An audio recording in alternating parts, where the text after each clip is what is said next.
Et bien bonjour à tous messieurs dames, j'espère que vous allez bien, c'est Fuku. Aujourd'hui nous sommes le 31 octobre 2023, c'est Halloween, pour ceux qui ne savent pas.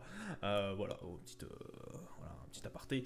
Le CAC 40 qui a clôturé en très bonne position, plus 0,89%, on était pratiquement à plus 1% au max, je crois, de la séance. 6885, on se rapproche des 6009, ça va faire plaisir un peu de revoir ce seuil, et puis pourquoi pas les 7000 qui seraient aussi vraiment très intéressant à les regrappiller par-dessus. L'Eurostock qui a plus 0,81%, on est à 4061 points. Le DAX plus 0,64, on est à 14 810 points. Dow Jones plus 0,38%, 33 005. Le Nasdaq plus 0,48, on est à 12 851. Le Nikkei 225 plus 0,53, 30 858. Au niveau du pétrole Brent, moins 0,56 dollars, moins 0,56%, pardon, 87 dollars 46. Le 11 d'or 1884 dollars 97, moins 0,52. L'euro USD 1,058. Bitcoin 34 535, plus 0,12. Le palmarès du SRD. On est Atos, plus 9,04. Sartorius, plus 8,98, Believe, plus 6,05, au niveau des plus fortes baisses, Clariane, moins 3%, SES, moins 4,76, et Eutelstat, moins 4,86. Ok, que s'est-il passé aujourd'hui? Eh bah écoutez, on a eu un niveau d'inflation européen qui a été très très bon. On a eu un tassement de l'inflation, on a encore reculé, pardon, le taux le plus bas depuis plus d'un an, je crois, de tête. Donc vraiment, ça a été une très très très bonne journée pour les indices. Forcément, au niveau européen, là, on a salué effectivement le ralentissement de l'inflation encore. Ça a été vraiment pris d'un enthousiasme au niveau des marchés et c'est très très bon. En revanche, on reste quand même toujours très prudent au niveau des US. Demain, grosse journée. On a notamment la Fed qui parle, donc on va vraiment être du côté des US très très à l'écoute. Rendez-vous, je crois, aux alentours des 16h, je sais plus. Je vais regarder ça tout de suite sur le calendrier d'annonce économique. Mais effectivement, je crois que c'est assez tôt dans la journée. On a eu du coup, au niveau du calendrier d'annonce économique, pardon, je vous ai pas mis demain, qui sera aussi le 1er novembre. Le 1er novembre, du coup, qui sera début du mois. On aura du coup eu aujourd'hui l'inflation au niveau française. Voilà, qui a été, comme d'habitude, j'ai envie de vous dire, au niveau normal. Voilà, on est à 4% et quelques. Ah non, pardon. On est redescendu à 0,9%. On est à 4%, effectivement, évalué par le consensus. C'est ce qui a été donné. Attendez, je vais vous le mettre en français quand même. Parce que sinon, il y en a beaucoup qui vont hurler, qui ne comprennent pas.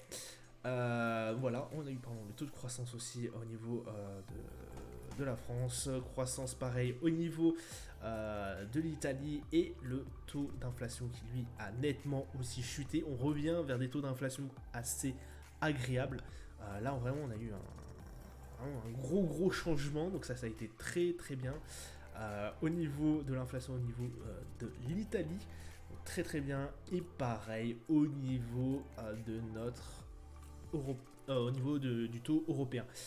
Très très bien, on redescend vraiment sur des taux, on va dire, très très bon. On est à 2,9, donc pas mal du tout. Voilà, peut-être descendre à 2,5, ça serait sympa. Mais vraiment, là, la hausse des taux ont fait du mal, certes, à l'économie, mais au moins ont eu l'impact, ce qu'on désirait, c'est-à-dire une inflation qui descend.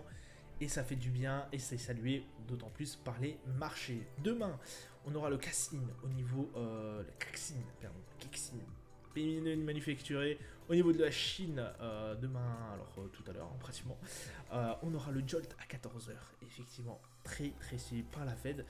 Et forcément, on aura à 18h, pardon, la Fed, les décisions des taux d'intérêt, forcément suivi 30 minutes après par la conférence de Monsieur Jerome Powell. On va aller tout de suite scruter sur les marchés. On va aller directement au CAC 40, évidemment. On va commencer par le CAC 40. On a un RSI qui redevient, on va dire, un peu mieux, voilà. CAC 40 à 43, on a toujours notre position aux alentours des 7000. Voilà, on peut pas le cacher. 6899, on aura terminé sur cette journée. Vraiment pas mal du tout. Demain aussi gros séance, donc forcément ça peut fluctuer. On va pouvoir avoir un gap normalement demain avec la séance de jeudi, parce que je vous rappelle, grosso modo, normalement au niveau du CAC 40, ça bougera pas forcément beaucoup puisque c'est férié. Mais en tout cas, les autres marchés seront potentiellement ouverts, et donc très intéressant de regarder ce que va dire Jérôme Powell. Je pense pas vous faire une review demain, j'en suis pas sûr, mais on verra. Donc un CAC 40, vous écoutez, qui repart de bon pied, donc ça fait assez plaisir. Le DAX c'est pareil, hein, on est vraiment sur une belle hausse, hein, forcément, avec tout ce qu'il y a eu comme bonne nouvelle au niveau européen, on ne peut que saluer cette belle hausse.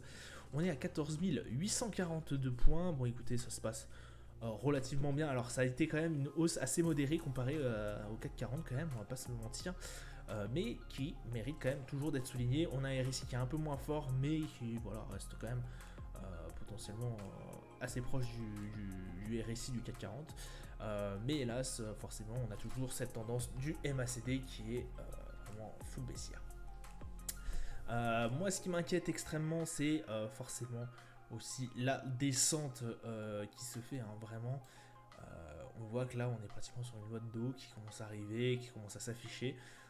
Ça me met moyennement à l'aise, j'ai envie de vous dire.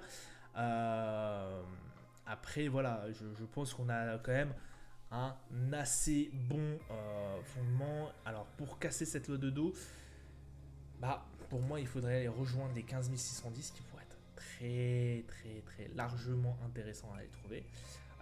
En revanche, voilà, je n'exclus pas l'hypothèse que ça puisse redescendre à nouveau, et dans ce cas-là, on a toujours un stop aux alentours des 14 700, je crois, de tête, voilà, qui arriverait à nous stopper si chute se fait.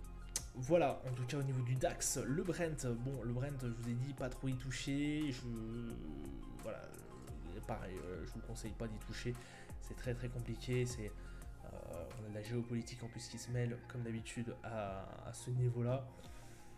Voilà, restez un peu effacé du Brent pour l'instant. Je trouve que donc là, on est sûr de rien en fait au niveau géopolitique pour l'instant, et comme on est vraiment sur une région exportatrice de pétrole, ça risque d'être assez complexe. Donc on est à 41 quand même au niveau du RSI. On a cassé ce niveau, hein, où on jouait quand même pas mal avec, entre les 90 et les 88 grosso modo. Là on est descendu les 86, on a clôturé aux alentours des 86, on a fait une petite pointe quand même aux alentours des 85 et quelques, mais écoutez, vraiment, voilà, hein, à regarder d'assez loin. Le 11 d'or c'est pareil, hein, je vous avais déconseillé de maintenir vos positions acheteuses si vous étiez toujours en achat à plus de 2000$. Pour l'instant, voilà, hein, ça confirme un peu ce que je viens de vous dire. On était vraiment sur des niveaux qui sont très complexes. Donc vraiment, écoutez, résister à l'envie de trader là-dessus, parce que c'est vraiment assez complexe comme niveau.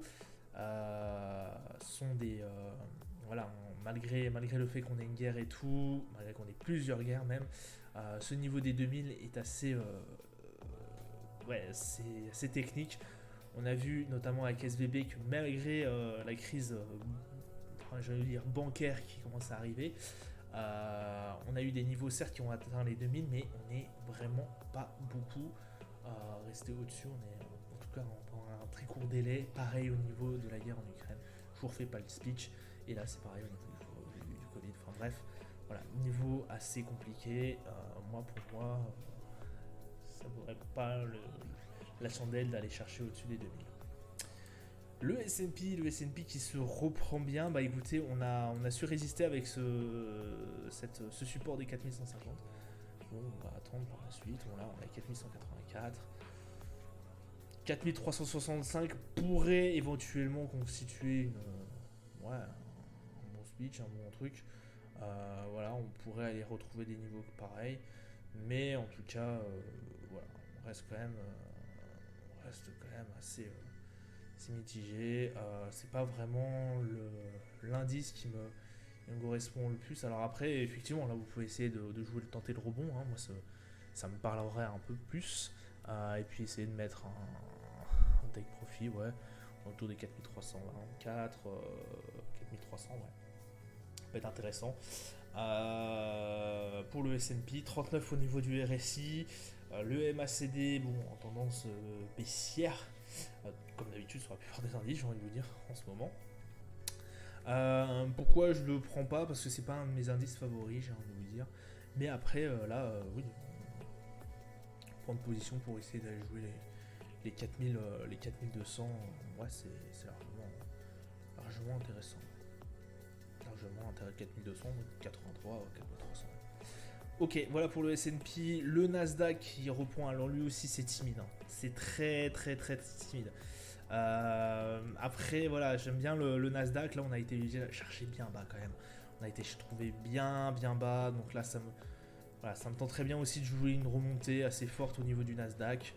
Voilà, ça pourrait être très intéressant. Alors, je vais attendre la séance de demain peut-être.